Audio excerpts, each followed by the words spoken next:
Broken bones, broken. Okay, let's get started. Welcome everyone to another episode of Courageous Conversations with Heman, where we bring you compelling stories, critical conversations, and voices that challenge the status quo. I am your host, Heman, and today we have an exceptional guest, someone who has spent his life on the front lines of human rights advocacy, exposing injustices, and holding the power to account. He is none other than the director of the Fortify Rights, an organization that has been instrumental in documenting human rights violations, particularly in Southeast Asia.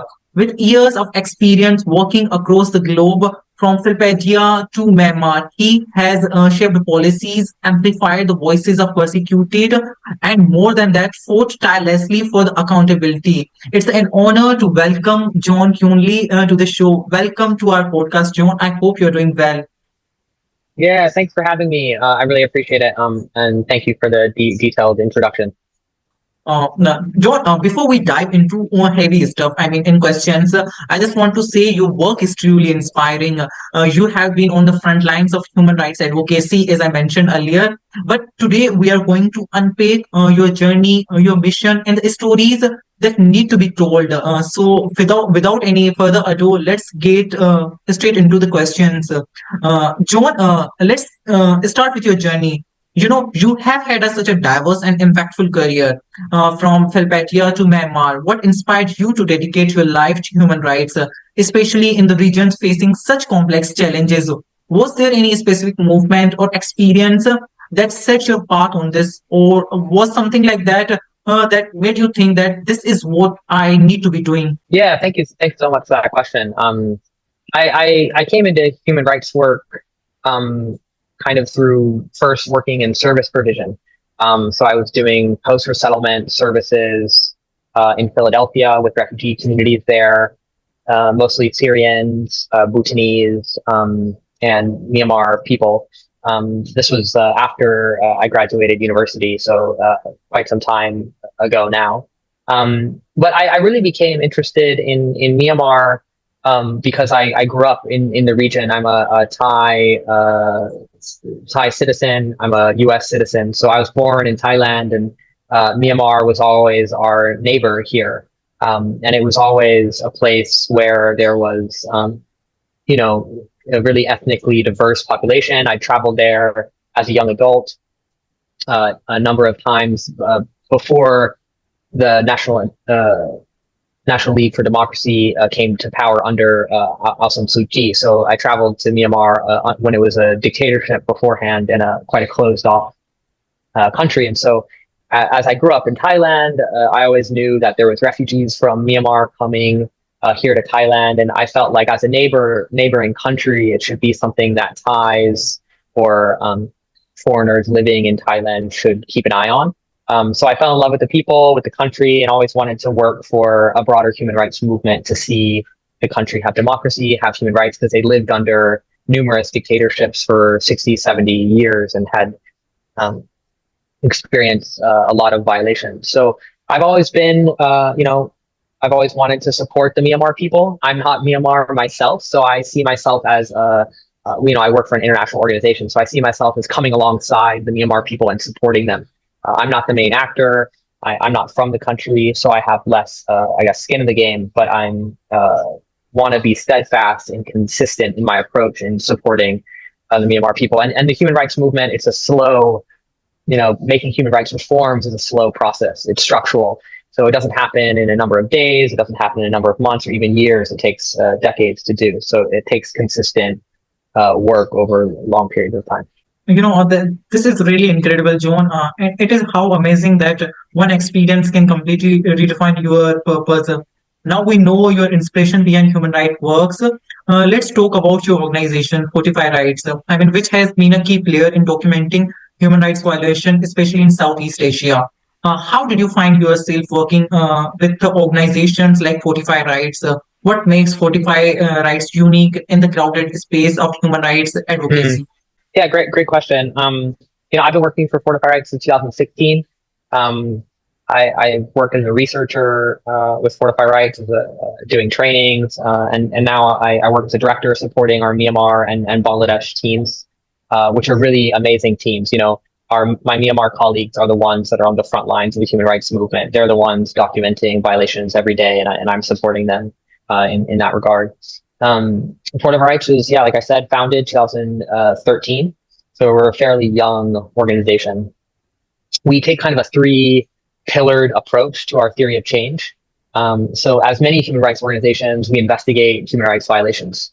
That's independent documentation of violations that happen both from state and non-state actors. So we want to get as close as we can to the problem, interview witnesses, interview survivors of human rights violations, and document the violations themselves. Sometimes we work alongside local human rights defenders or civil society groups or survivor communities themselves. We've done now a fair amount of participatory action research, which is like co-research together, co-learning.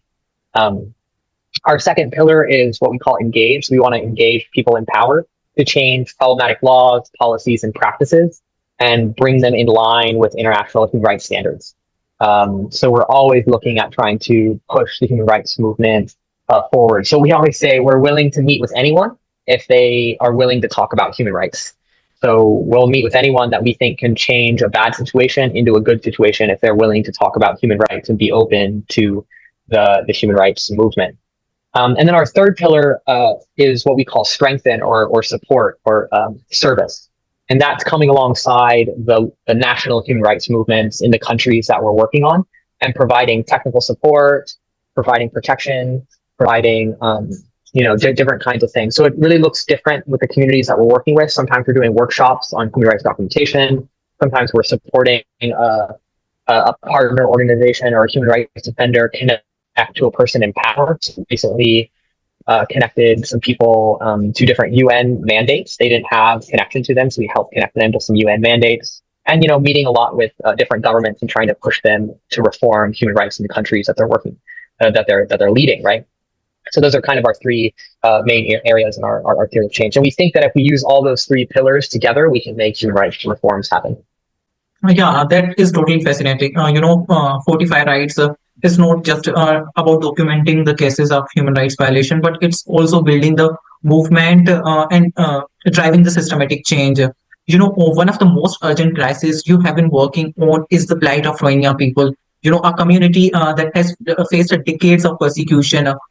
For those who might not be entirely familiar, can you describe or provide an overview of how the Rohingya are and why they have been systematically targeted? Yeah, thank you. The Rohingya are an ethnic religious minority in Myanmar. They live mostly in Rakhine State, which borders Bangladesh, and they're mostly a Muslim population. And over many years, they've been discriminated against, not just by the Myanmar junta or military, but also by former Myanmar governments, democratically elected governments. So obviously the 2016, 2017 genocide that was perpetrated against the Rohingya people happened actually under the National League for Democracy.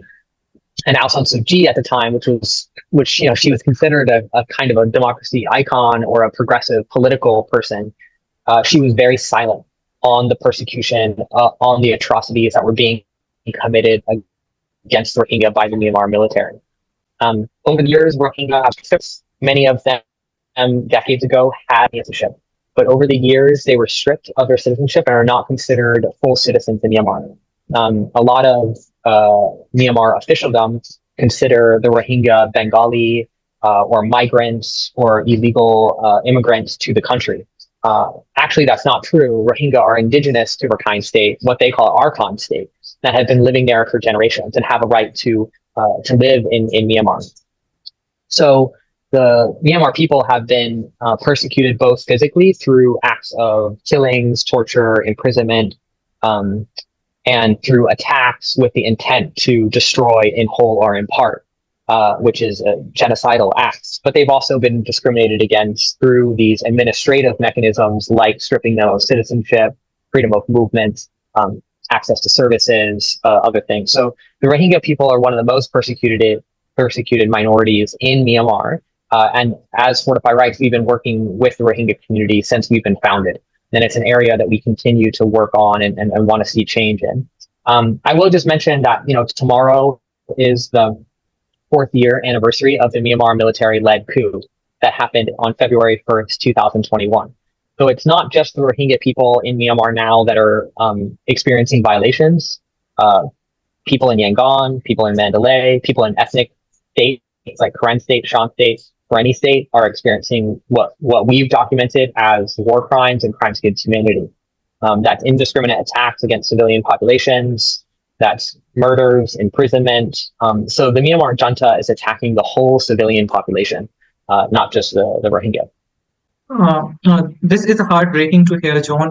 Before coming to the Arcana army and the junta army, let's talk a little bit about the influence of international law.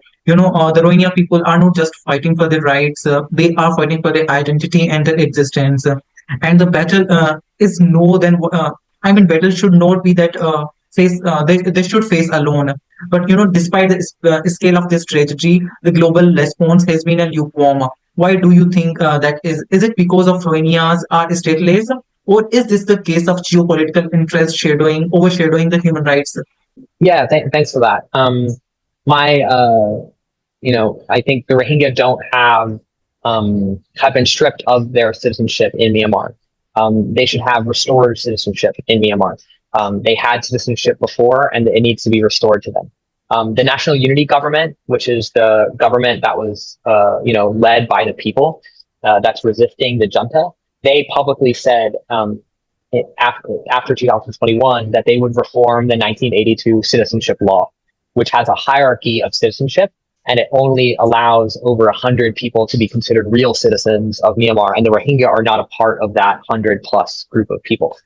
But the National Unity Government has committed to abolishing and amending that citizenship law. So that's a really important step, and we hope that as they gain momentum as a government, that they can implement those changes. My colleague and the late Moti Bola, who was a refugee in Bangladesh and was assassinated a few years ago because he was calling for peaceful coexistence in Bangladesh, he always said that he doesn't want to be called a stateless person because Rohingya people have a state, and that state is Myanmar.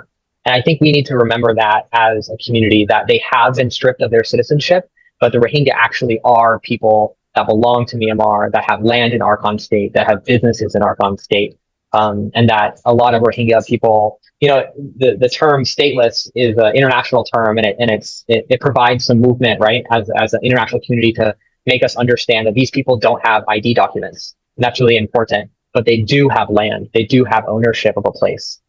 So I always remember that quote that the late Moti Bola gave. I think there's a lot more that the international community could do to support the Rohingya people. One, when it comes to accountability, but also humanitarian support. Unfortunately, I'm a Thai U.S. citizen. So unfortunately, in America, Trump was just inaugurated. After Trump was inaugurated, he is now putting in place orders to strip assistance to refugee communities, to development assistance, to humanitarian aid that are given by the U.S. government. He hasn't stripped the aid that they're giving in the Bangladeshi refugee camps, but he has created orders that are blocking U.S. aid to other refugee communities in Thailand. And the U.S. government made a genocide determination, and the U.S. government hasn't made many genocide determinations. And they said that what happened to Rohingya in Myanmar was genocide. And they also made commitments to support the Rohingya over a long period of time, to allow third country resettlement, to allow humanitarian support in Bangladesh, in Thailand, and other places, to be able to push for safe, dignified, sustainable repatriation when the situation is safe in Myanmar. And so Trump should not turn a blind eye and block refugees from coming into the country, and should not have discriminatory policies that don't allow displaced people, refugee communities to get the aid and assistance that we could be giving as a U.S. government. So I think the U.S. can do more. On international accountability, there's some good signs and there's some bad signs. International accountability is a slow process, right? It's not a perfect process. But we did see late last year that the ICC, the International Criminal Court, which is a court that can try individual perpetrators for crimes. The chief prosecutor of the ICC requested arrest warrants for Elise Min Online, the head of the Myanmar military. And he said that more arrest warrants will be requested soon. And now the judges of the ICC need to make a decision whether to grant those requests or not. So we hope that there's arrest warrants issued in the coming months. And Min Online is obviously at the top of the list, but there's many other people that should be held individually responsible. After the Rohingya genocide, Fortify Rights published the names of more than 60 military and police officials that should be prosecuted and investigated for genocide and crimes against humanity. And so the ICC should be able to use those names to look at other people that should be, arrested. This is a harsh reality, John. When geopolitical stake precedence over humanity, it is not just a failure to the policy; it is a failure to conscience. This is what U.S. government is currently doing. I don't know the accurate number, but over the Google, I found out that over 1.3 million Rohingya refugees are currently living in the camps in Bangladesh, filling what the UN has called a textbook example of ethnic cleansing. Can you take us back to August 2017? What exactly happened during the military crackdown in Myanmar, and why did it force so many Rohingya to flee? Yeah. So over many decades, the Rohingya have been pushed out from Myanmar into Bangladesh. So the Bangladeshi refugee camps are decades old. They were, the Rohingya were forced to flee Arakan in the 1970s, 1990s, 2000s, and the biggest crackdown was in 2015 and then 2017. What we saw in 2016 was a group at that time that was calling themselves Alia Akin, was a Rohingya militant and political group, attacked a police outpost, killing some Myanmar police officers. What happened after that is the Myanmar military conducted clearance operations against what they said were terrorists or militants in Rakhine State. The clearance operations disproportionately affected civilian communities and villages, and you saw a large bit of the population flee. Almost a year later, on August 25th, 2017, we saw another attack by Ali Akin, which rebranded themselves the Arakan Rohingya Salvation Army, also known as ARSA. ARSA attacked other security posts, and at this time, the second time, the Myanmar military conducted widespread atrocities, killings, abductions, torture. They used rape against women and men. They burned entire villages, killed dozens of people, put them into mass graves. And in the lead up between October 2016 and August 2017, the Myanmar military planned for a second attack. We did research that found that Myanmar security officers went in northern Rakhine State from village to village, stripping down the fencing surrounding houses, going into the kitchens of Rohingya people's homes, taking away the knives, taking away tools used for farming that could also be used as weapons, taking all those away. At the same time, they're training ethnic non-Rohingya people, mostly Rakhine people. They're training these Rakhine militias in that year-long period.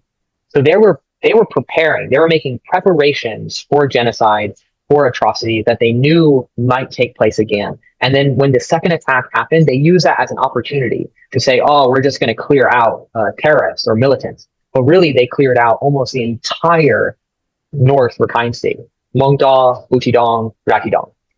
Hundreds of thousands of people fled across the border. And now, as you said, more than 1 million people are refugees in Bangladesh. And they have been refugees in Bangladesh for, I've met children in the refugee camps that were born there. And they never saw their land in Arakan. So this is, the Myanmar military are as the research that we did and also the UN fact-finding mission found, the Myanmar military planned for these atrocities. It was intentional attack against the population, and it was intentional to destroy the Rohingya in whole or in part. So soon after 2016, 2017, the International Court of Justice and the Gambia, the government of Gambia, sued the Myanmar state for genocide, and that ICJ case is ongoing. And there's been provisional measures issued by the ICJ to end ongoing genocide or atrocities in Myanmar. Unfortunately, what we've seen over the last few years is ongoing violence, ongoing persecution, and it hasn't stopped.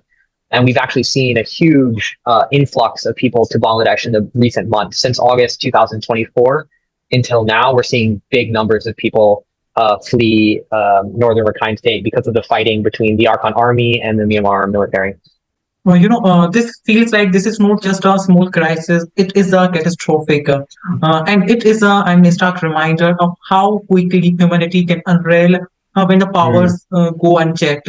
This is not about just a Myanmar. Across the border in Bangladesh, there is a turmoil too, especially with the minority communities.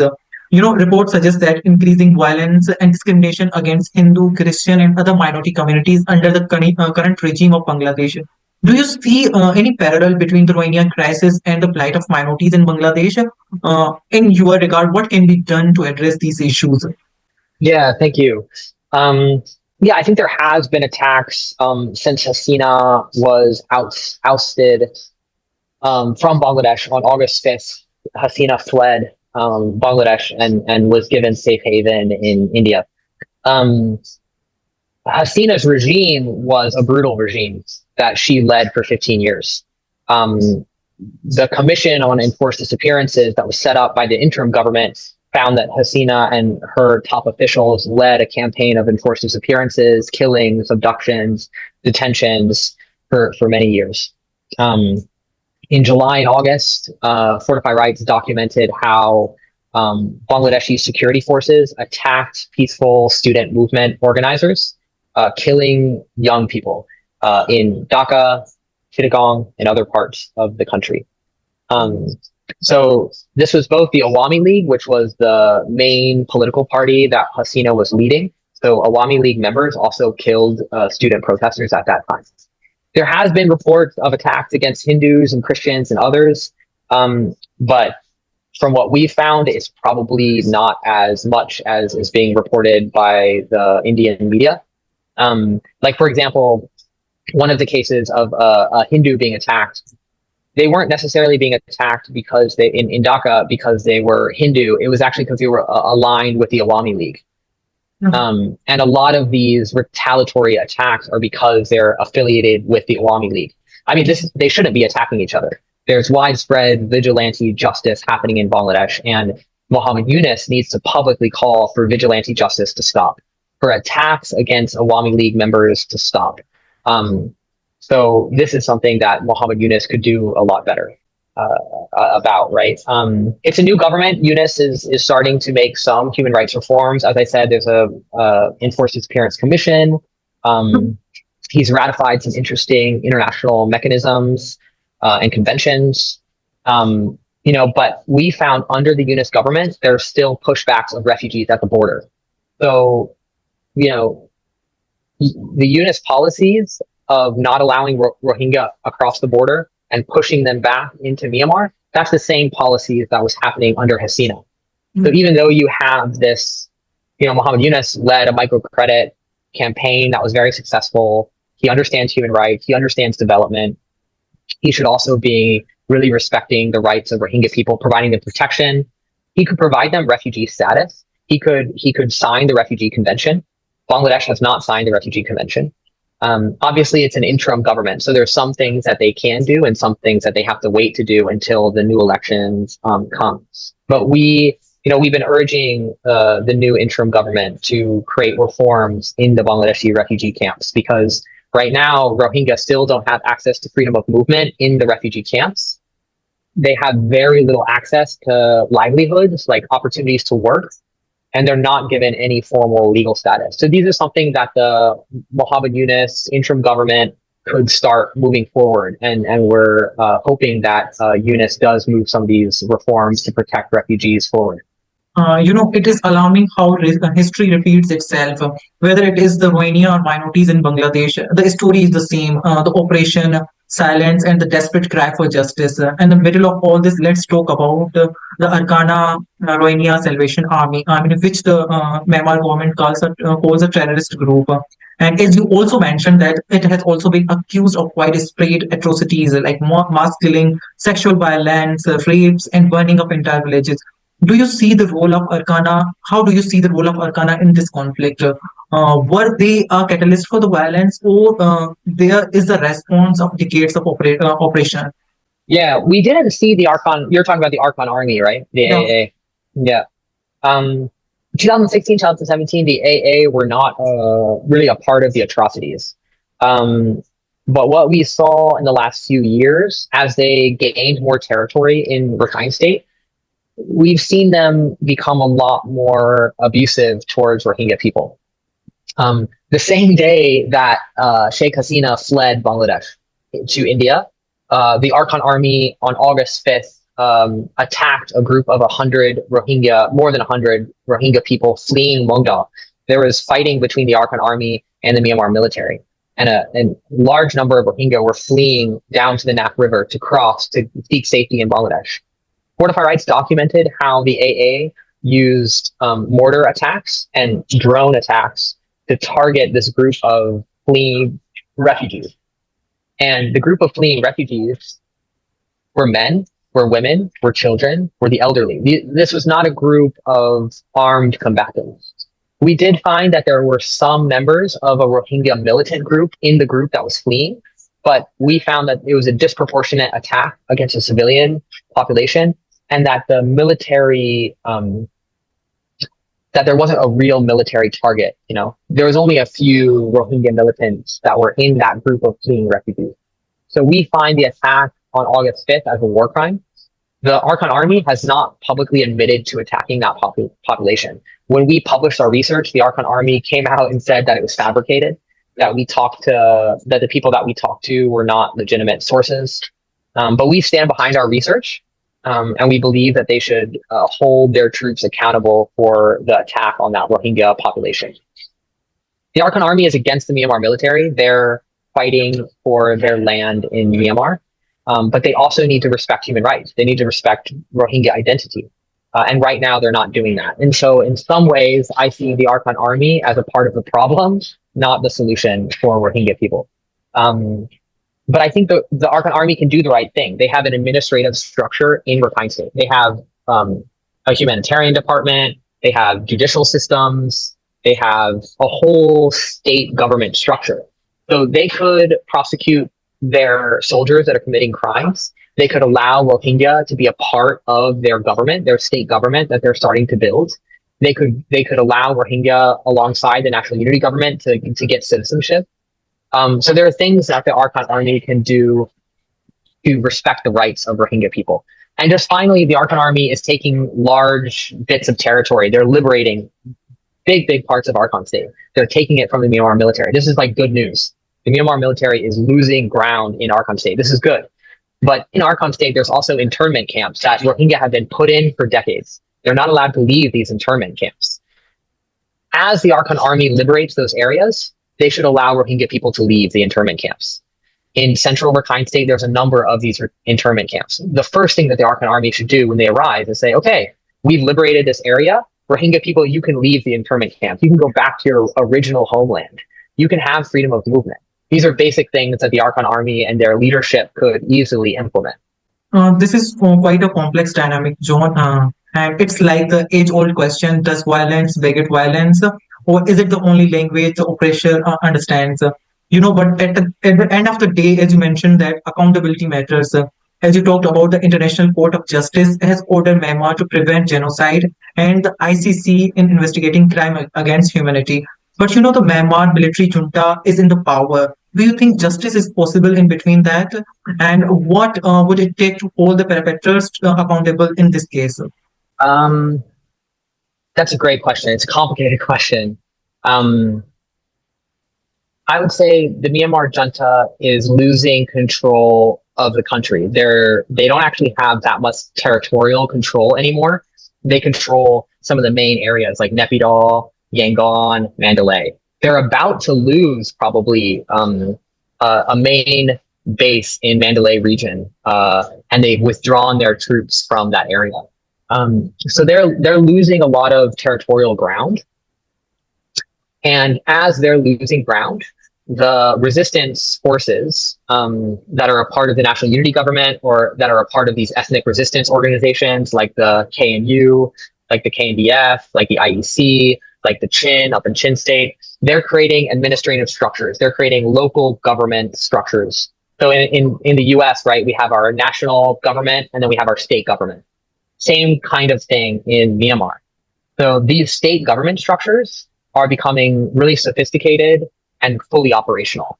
So even if the Myanmar military controls half of the country, the Myanmar resistance, they could still have court systems that try perpetrators of violence. Not every person that commits atrocities are going to be able to be brought before an international justice mechanism. There's just too many people that have committed crimes. Not everyone's going to be able to go to the ICC, or not everyone's going to be tried in a court on like a universal jurisdiction case. But these state level government structures, a really good example of this is in Karenni state. The Karenni have the Interim Executive Council, which is their new state government structure. They have judges, they have prisons, they have a court system. If they capture a Myanmar perpetrator, a Myanmar soldier, a high-ranking soldier, they could put him through their local government, state government judicial process, and he could go through a fair trial to see if he's guilty of committing atrocities or not. And so I think there's these other mechanisms that are domestically led as opposed to international justice mechanisms. There's these domestic justice mechanisms that we should be looking at.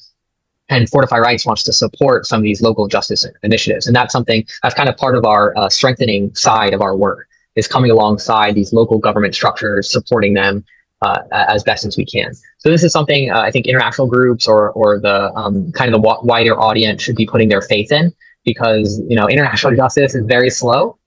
We advocate for international justice every day, but it's not perfect. So we want to try to use other ways. We want to use all the tools in our toolbox. And that domestic justice systems are one of the tools. So. Yeah, I totally agree with you on this, that justice may be the slow, but it is not relentless. But as long as voices like you don't exist, there is hope for people. At last, would you like to give any message to our audience regarding the current violence, whatever the discrimination, violence, persecution the Rohingya people are facing?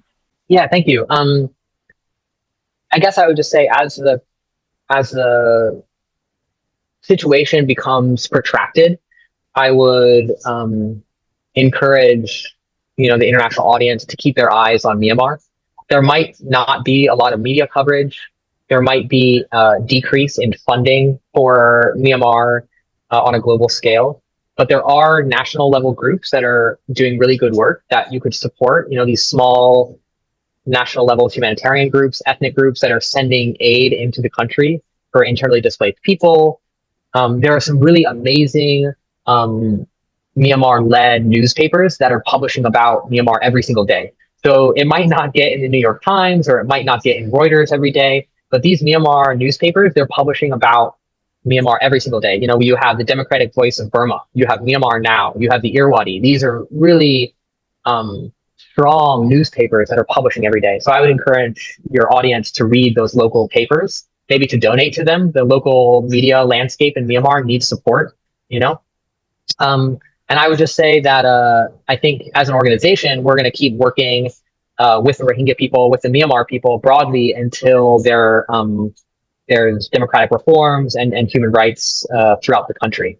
But I really thank you for having us on today. And I'm really grateful that you continue to look at the situation in Myanmar. It might not be at the top of the news, right? But it's a really important country for this region. Yeah, I would like to say we are trying our best to cover what we can. So platform like this, or conversation like this, we try to cover the persecution of persecuted communities as much as we can.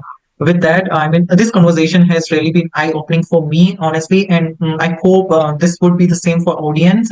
Thank you for your insights, John, and your relentless advocacy, and for reminding us that human rights are not just idols, but are responsibilities. To our listeners, this episode was not just about the Rohingya. It is about every persecuted community, whether it's the Myanmar, whether it is the minority that is living in the South Asia or the Bangladesh. Every voice should be listened, and every individual denied their basic right should get their rights. And as they say, change begins with awareness, and awareness begins with conversations like this. Thank you very much, John, for taking your time out from your busy schedule for this conversation. We look forward having you in our upcoming podcast and webinars. Thank you very much for being with us. Thank you very much for having me, and keep up the good work. It's been an honor to be on the podcast. Thanks so much. Thank you.